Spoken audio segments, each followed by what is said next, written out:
Bien aimé, il y a une conversation très brève qui s'est passée dans le livre de Matthieu 19, à partir du verset 16 jusqu'à 26. On te parle d'un jeune homme riche qui a demandé à Jésus qu'est-ce qu'il devait faire pour hériter du royaume des cieux.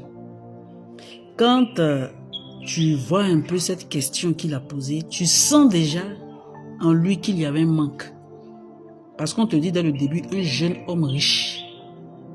Donc, s'il a posé cette question, peut-être c'est pas curiosité, mais déjà il avait un manque en lui.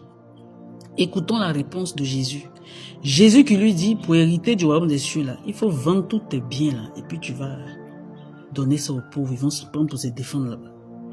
Mais après, on a vu un peu la tristesse sur son visage. Il n'était pas content. Le Seigneur pouvait dire toute autre chose, parce qu'on sait que les riches, ils sont vicieux. Les riches ont des caprices. Les riches, là, ils aiment faire de telle sorte que tout ce qu'ils ont comme fantasme se réalise. Jésus n'a pas parlé de tout ça. Il a attaqué le point clé, le point qui fait que tu fais ces erreurs-là. Il dit, il faut vendre ça et puis tu as donné aux pauvres. Le riche a été tellement déçu. Il est parti dans la tristesse. Aujourd'hui, c'est pour le riche, on a vu. Mais il y a pour toi et puis il y a pour moi. Qu'est-ce qui va faire que tu vas hériter du royaume des cieux là? C'est un point. Mais ce point-là, laisse-moi te dire que ça englobe tout. Et quand tu lis un peu au verset 24, la Bible te dit, l'Éternel pouvait dire comme ça que il sera plus facile pour un chameau de rentrer dans le trou d'une aiguille qu'un riche d'entrer dans le paradis. Cette phrase-là, c'est une hyperbole. C'est pour montrer un peu l'exagération. Mais il y a un message fort qui découle de ce verset-là. Premièrement, la richesse n'achète pas le salut.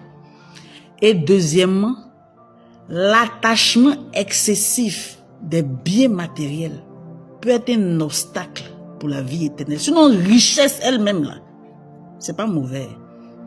On a vu le roi Assyrus ici. On a vu Salomon, David, etc. Mais c'est comment est-ce que tu es attaché à ça, de telle sorte que tu ne pries pas Jésus, ou que tu ne donnes pas l'importance au roi des rois. C'est un piège.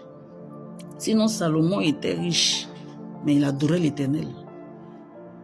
Tous ceux qui étaient riches dans la Bible, ils adoraient l'Éternel.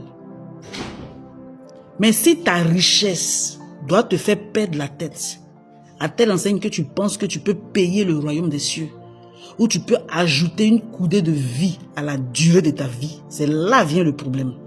Sinon, nous, on n'a rien contre les riches. Mais ne vous attachez pas aux choses périssables.